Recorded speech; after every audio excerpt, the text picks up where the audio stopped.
Hey Camp, this is Coach Shan, and I'm going to be teaching you advanced goalball blocking techniques.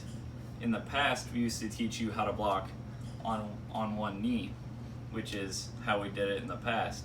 But this year, we decided to teach you how to block on the hip, which is all around more beneficial than blocking on the knee because you can get down to block much easier and faster, which is a good thing. So I'm going to be teaching you this in 3 different ways, using your hands, your chest, and your legs. And I've designed 3 specific drills to teach you all of them, and then we're going to put it all together at the end. Here's what the form is going to look like at the end. Parents, feel free to come back to this whenever your kid is doing the drill to make sure that it looks how it's supposed to. So first off, we're going to start with the arms. Now the important thing about the arms is that the hands can be very easily broken in a game of goalball. So we need to make sure that they're nice and safe. So in order to do that, first we need to use these 4 things. You need to make sure that your head is tucked up so that the ball cannot come and hit you during a game. You need to make sure that your thumbs touch so that you have a nice strong barrier here, or else the ball can go through your hands. You need to make sure that your arms are very straight and rigid so that you can cover as much area as possible to block the ball. And this needs to be a nice smooth movement, which is if it's not smooth, your body will bounce, which is not going to feel good on a hard surface. Now the way that we're going to do this as a drill is we're just gonna have the child lay out how they would in a game, or they can start already laid out at the beginning if it's kind of hard for them, which it may be. That's natural. The way the drill will work is that you will the layout, and you make sure that they're following all of these 4 things, especially the top one. Make sure to reinforce that. Now, after you do that, they can just lay out. You can throw a ball at them, the basketball that's provided, or you can take it slow, whichever one feels better.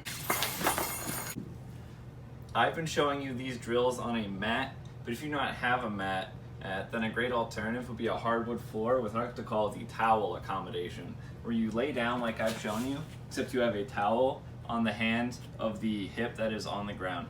And when you lay out, you put your hand on the towel and you use it to glide to make it easier.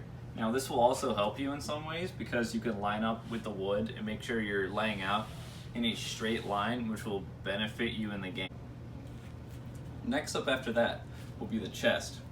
The chest is the main part of what makes up your blocking form because it's the biggest part of your body when the ball comes into contact.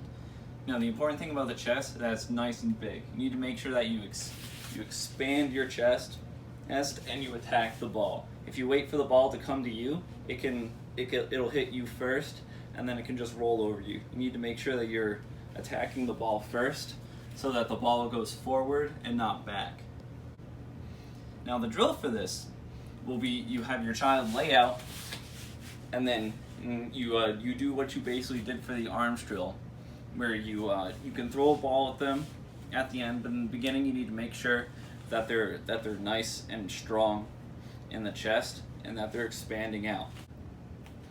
Now the legs are maybe the hardest part to get right when you're laying on your hip, because when you lay out with your legs, you need to make sure that your bottom leg is off the ground so you can cover more area, because with your legs the ball is more likely to roll over it than to go through.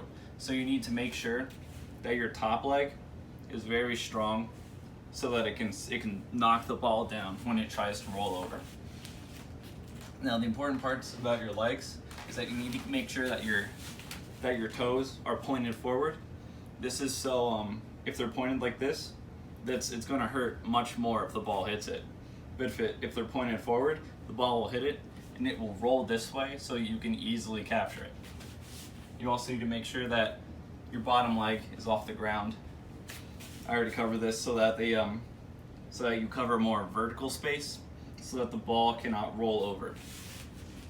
And now the legs, they have to be very quick when they shoot out.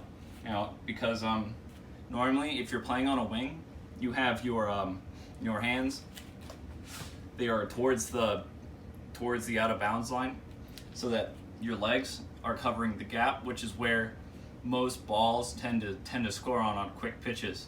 So you need to make sure that your legs are nice and quick to catch those quick balls. And for the drill, this one's going to be slightly different than the others because you're not going to fully lay out. Your upper body is going to stay completely still, and you're just going to shoot out with your lower body. This is to practice on making sure that you get all these points correctly, but especially that it's nice and quick, because that's what the legs are there for. That's what they need to be able to do. Now, if you still have time left before the end of the goalball session, we are going to do a full body drill, which is you put all three of these together.